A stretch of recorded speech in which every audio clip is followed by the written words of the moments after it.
കിടിലം പടം. കിടിലം എന്ന് പറഞ്ഞാൽ കിടിലൻ. ഞാനിന്ന് സ്പാ എന്ന് പറഞ്ഞ സിനിമ കണ്ട്. എനിക്ക് തിയേറ്ററിൽ കാണാൻ പറ്റില്ല, അങ്ങനെ OTT കണ്ട്. ഒരു രക്ഷയില്ലാത്ത കിടിലം പടം. വേറെ ഒന്നും എനിക്ക് സിനിമയെക്കുറിച്ച് പറയാനില്ല. കാണാത്തവർക്ക് നഷ്ടമാണ്. അതായത് തിയേറ്ററിൽ കാണാതെ പോയതിൽ ഒരുപാട് വിഷമമുണ്ട്. കാരണം അത് തിയേറ്റർ എക്സ്പീരിയൻസ് ചെയ്യേണ്ട മൂവിയായിരുന്നു. പ്രത്യേകിച്ച് കുറേ ചിരിക്കാനൊക്കെ ഉണ്ട്. അതായത് ചില സീനൊക്കെ നമ്മൾ പൊട്ടിച്ചിരിക്കും. ആ വിധത്തിലുള്ള കോമഡിയാണ്. അത് തിയേറ്ററിൽ എങ്ങനെ ഫ്ലോപ്പായെന്നാണ് ഞാൻ ആലോചിക്കുന്നത്. അതായത് ഫസ്റ്റ് ഹാഫ് തൊട്ട് സെക്കൻഡ് ഹാഫ് ഒരു പകുതി വരെ, അതായത് ക്ലൈമാക്സ് എനിക്കത്ര വർക്കായില്ല. ക്ലൈമാക്സ് കൊണ്ട് തൊലച്ച്. പക്ഷേ അതുവരെ പടം ഗംഭീരമാണ്. OTT കണ്ടു കഴിഞ്ഞാൽ നിങ്ങൾ അടിച്ച് നിൽക്കുകയില്ല. ആ വിധത്തിൽ നിങ്ങൾ കണ്ടുപോകും. കാരണം ഗംഭീര പടമാണ്. ഒരുപാട് ചിരിക്കാനുണ്ട്. പ്രത്യേകിച്ച് ഒരു സ്പായിൽ നടക്കുന്ന എല്ലാ കാര്യങ്ങളും പച്ചയായിട്ട്, ഇത്ര ഡീറ്റെയിൽ ആയിട്ടും പച്ചയായിട്ടും കാണിച്ചു തന്നിട്ടുണ്ട് പടത്തിൽ. പടത്തിൽ അഭിനയിച്ച എല്ലാവരും ഗംഭീര പെർഫോമൻസാണ്. ഇതിൽ ചിരിക്കാനുള്ളൊരു സീനെന്ന് പറഞ്ഞാൽ നമ്മുടെ ഒരു പുള്ളിക്കാരൻ വരും. ആ പുള്ളിക്കാരൻ വരുമ്പോഴത്തേക്കും ഹാപ്പി എൻഡിങ് എടുക്കുമ്പോഴത്തേക്കും ബാക്ക്ഗ്രൗണ്ടിൽ കുറേ പടക്കവും അതൊക്കെ നിങ്ങൾ എക്സ്പീരിയൻസ് ചെയ്യണം. വേറെ ലെവലാണ്. ചിരി ചൂപ്പാട് വരും. ആ മാതിരിയുള്ള ഒരു കിടിലം പടം. സത്യമായിട്ടും അടിപൊളിയായിട്ടുണ്ട് പടം. എനിക്ക് തിയേറ്ററിൽ മിസ്സായ ഒരുപാട് വിഷമമുണ്ട്. കുറേ റിവ്യൂവേഴ്സ് പറഞ്ഞു ആലമ്പ് പടമാണ്, വെറുതെയാണെന്നൊക്കെ. പക്ഷേ ആലമ്പ് പടമൊന്നുമില്ല, സൂപ്പർ പടമാണ്. പ്രത്യേകിച്ച് പക്ഷേ ക്ലൈമാക്സ് എനിക്ക് വർക്കായില്ല. അത് ഓപ്പണായിട്ട് പറയാം. ക്ലൈമാക്സ് കൊണ്ട് എന്തോ പോലെ ആയിക്കളഞ്ഞ്.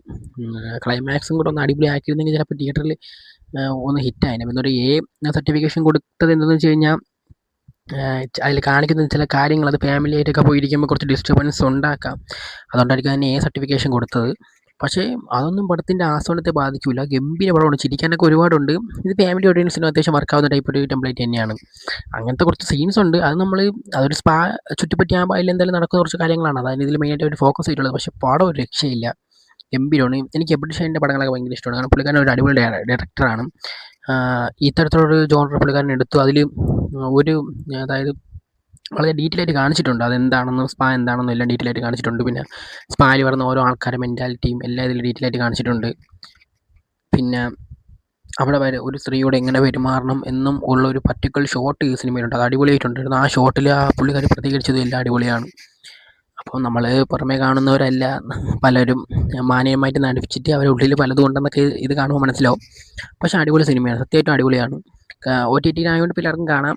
തുടക്കം തൊട്ട് തന്നെ വളരെ എൻഗേജ് ആയിട്ടാണ് പോകുന്നത്. നമുക്ക് ഇടയ്ക്ക് ഒരു ബോറടിയൊന്നുമില്ല. കാരണം OTT കാണുമ്പോൾ ചില നമ്മളിങ്ങനെ അടിച്ച് സ്കിപ്പ് ചെയ്ത് പോകും. പക്ഷേ ഇത് അങ്ങനെയൊന്നുമില്ല. വളരെ എൻജോയ് ചെയ്ത് കാണാൻ പറ്റിയൊരു സിനിമയാണ്. ഇത് തിയേറ്ററിൽ കാണാത്തതിൽ ഇപ്പോൾ മിസ്സാവുന്നുണ്ട്. തിയേറ്ററിൽ കാണാനുള്ളതായിരുന്നു. പക്ഷേ അധികം ദിവസവും തിയേറ്ററിൽ ഓടിയില്ല. അതിന് മുമ്പേ പോയി.